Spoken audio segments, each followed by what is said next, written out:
Habang naglalaro si Giselle sa hardin, ay lumilipad ang isip ni Micaela. Nakatuon iyon sa kanyang amo na nakakulong sa study room. Magmula nang magkausap sila, ay hindi pa niya ito nakikitang lumabas. Kumain na kaya siya? Ano kaya kung dalhan ko siya ng pagkain? Naisip niya. Wag na. Baka isipin niya nagpapansin lang ako sa kanya. Biglang bawi rin niya. Hi there. Muntik na siyang mapasigaw nang marinig niya ang pamilyar na boses ni Che. Daddy. Patakbong sinalubong ito ni Giselle. Mabilis na pinasadahan niya ito ng tingin habang hindi nakatingin sa kanya. Nakasuot ito ng puting t-shirt at walking shorts. Mas maaliwalas ang mukha nito ngayon kumpara nung unang makita niya. How's my baby? Nakangiting binuhat nito si Giselle bago ito lumapit sa kanya. Masaya po kasi umuwi ka na. Masayang sagot ng bata. You missed me?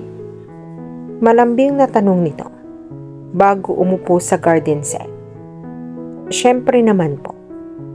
Then kissed me kung totoong na-miss mo ang daddy.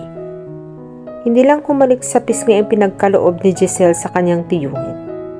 Yung makap din ito ng mahigpit at malambing na naglambitin sa liig nito. Ang bango naman ng baby ko, sabi ni Che. Pagkakuway nakangiting bumaling sa kanya.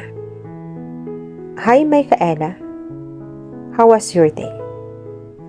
Fine. We're having fun.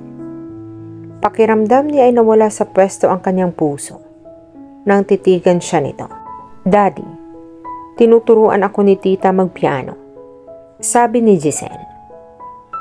Really? Well, that's good. Humalik ito sa noo ng bata bago siya muling hinarap. Thanks, Micaela. Kiming tumango siya. That's my job. Hindi siya mahirap turuan dahil madali niyang ma-memorize ang mga notes. I'm glad you came, Micaela. Mapapanatag na rin ang loob ko sakaling mang kailangan ko nang umalis muli dahil alam kong hindi mo siya pababayaan. Masuyong isinuklay nito ang mga daliri sa buhok ng kalong-kalong na pamangkin. Tuwing umaalis kasi ako, ay hindi ako mapakali sa kalagayan ng pamangkin ko. Alam mo na, nasanay itong lagi ako sa kanyang tabi. Obviously, nakangiting pinagmasdan niya ang dalawa. She loves you.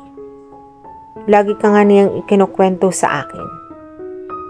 For her, you are an ideal father, and she's right because you really care for her.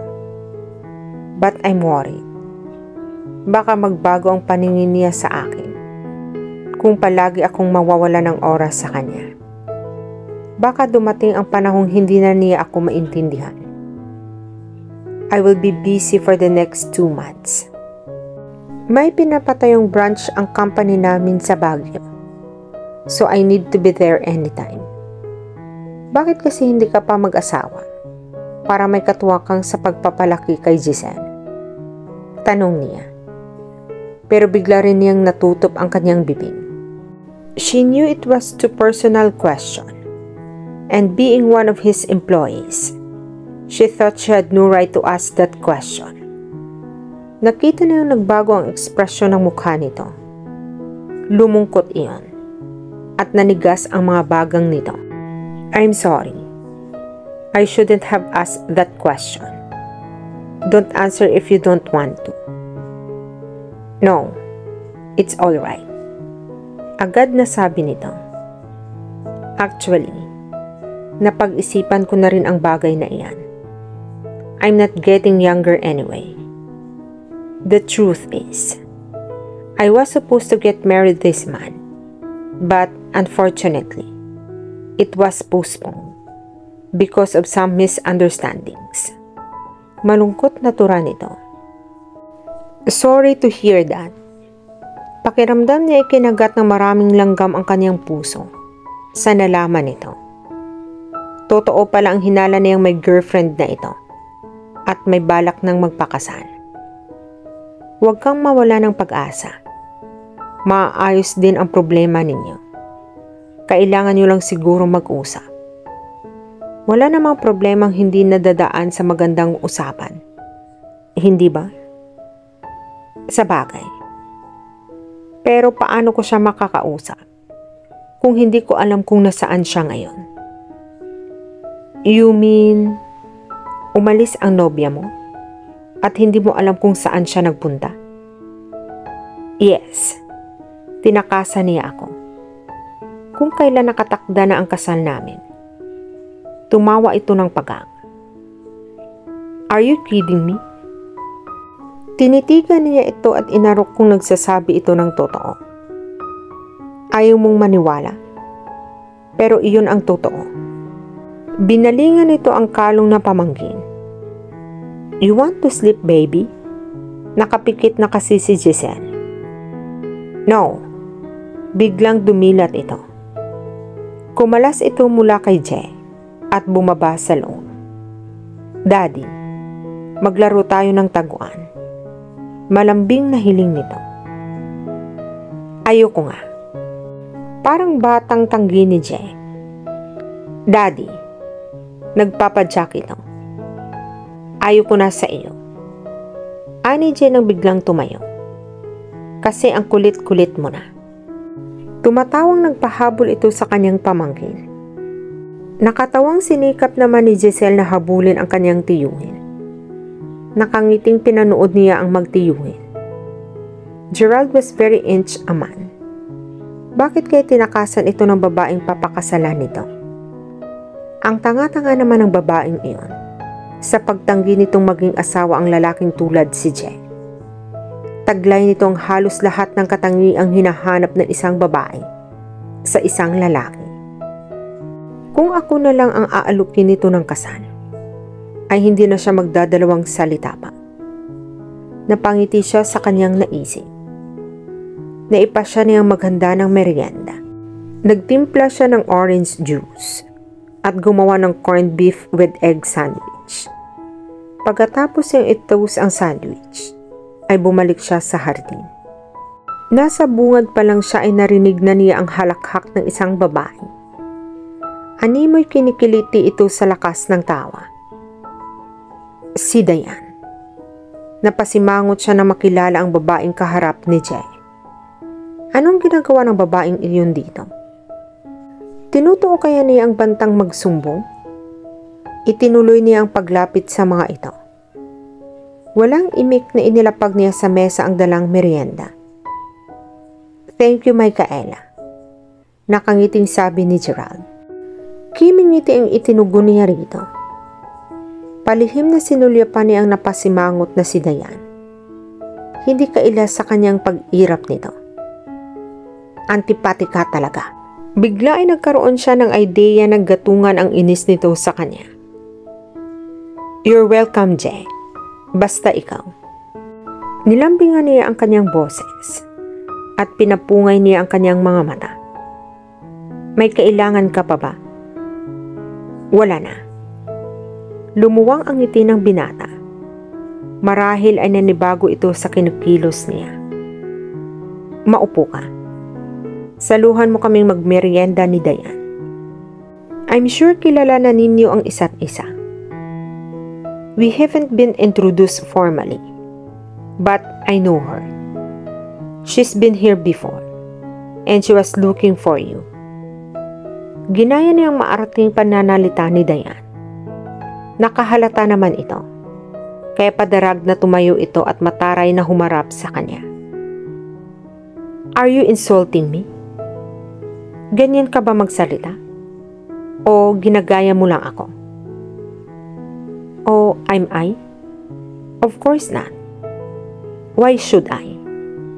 Nakangiti pa rin siya. Nagtagumpay akong inisin ang bruhang ito. Lumabas tuloy ang tunay na kulay niya. Lihim na nagdiwang ang kanyang kalooban. Nilangkapan pa niya ang puntong Bisaya ang kanyang boses nang muli siyang magsalita. Nako, huwag kayong magalit.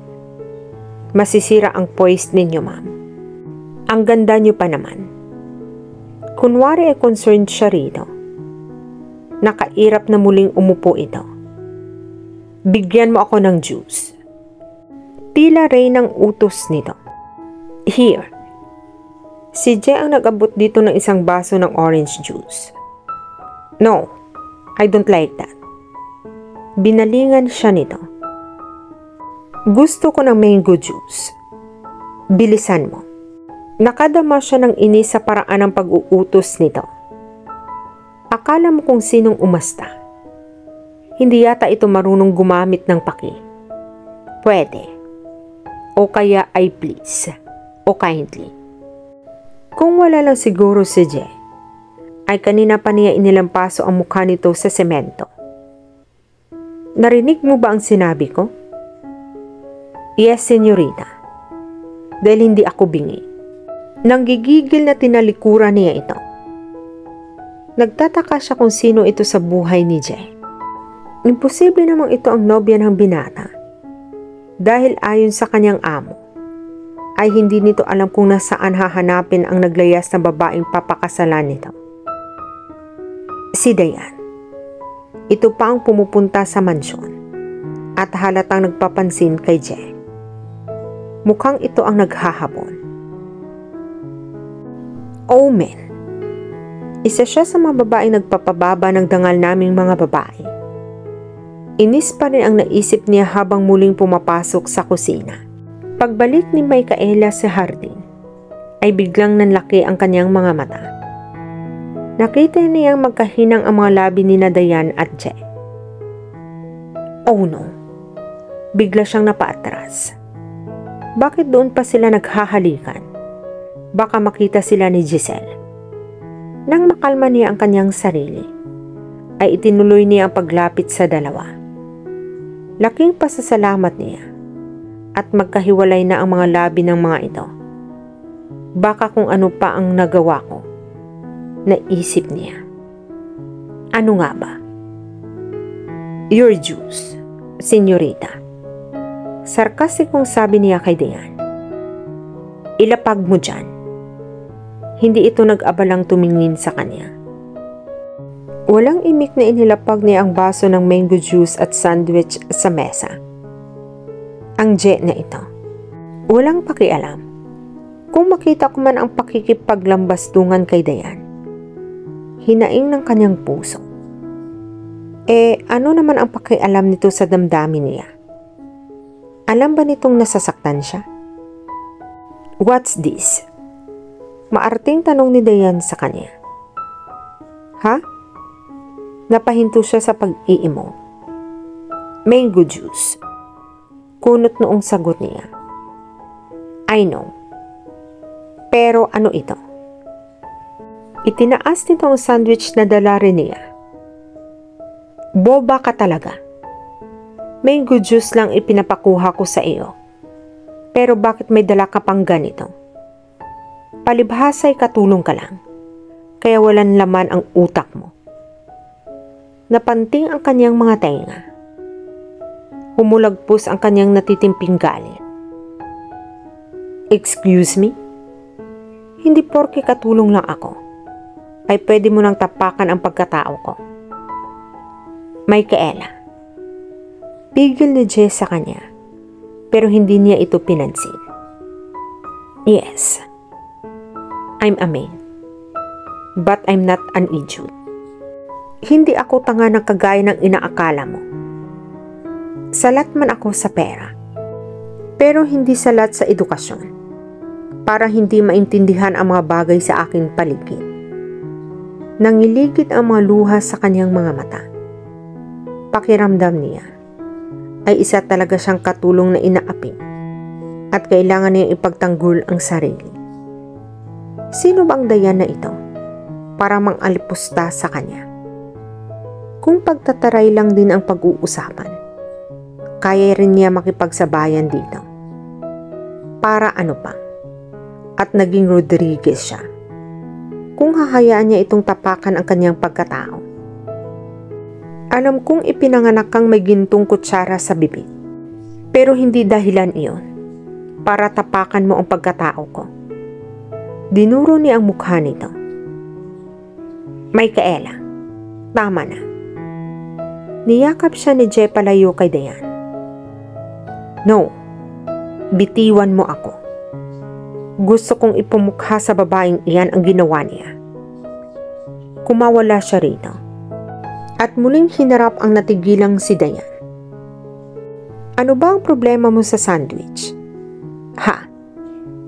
Napakaliit na bagay, pero pinalaki mo. Kung ayaw mong kainin, pwede mo namang hindi galawin. Hindi mo ba naisip iyon? O baka naman ikaw ang walang laman ang utak? That's enough, sigaw ni Diane. Tinakpan niya ang dalawang kamay ang kanyang mga tainga. Walang hiya ka. Kahit sa harap ni Jay, ay nagawa mo akong sagot-sagutin at insultuhin. Maarting bumaling ito kay Jay. Honey, can't you see what she's doing to me?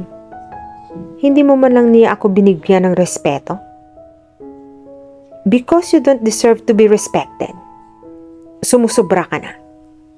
Hindi siya nagpatalo. Stop that nonsense conversation. Will you? Nagalit na rin si Jay. Pagod ako. Umuwi ako rito para makapagpahinga at hindi para makinig sa mga argumento ninyo. Naringkit ang mga matang pumugit na ito. Bigla siyang natauhan. I'm sorry, sir. Pagkakuway patakbo siyang pumasok sa loob ng bahay. Oh God, sa ginawa ko'y wala na akong mukhang maihaharap kay Jay. I think I've done too much. Nakakahiyang tumira pa ako rito. Pagkatapos ng nangyari. At dito na po nagtatapos ang part 9 ng ating kwento. Sabay-sabay po nating abangan ang susunod na kabanata. Be good, be safe, and God bless for everyone.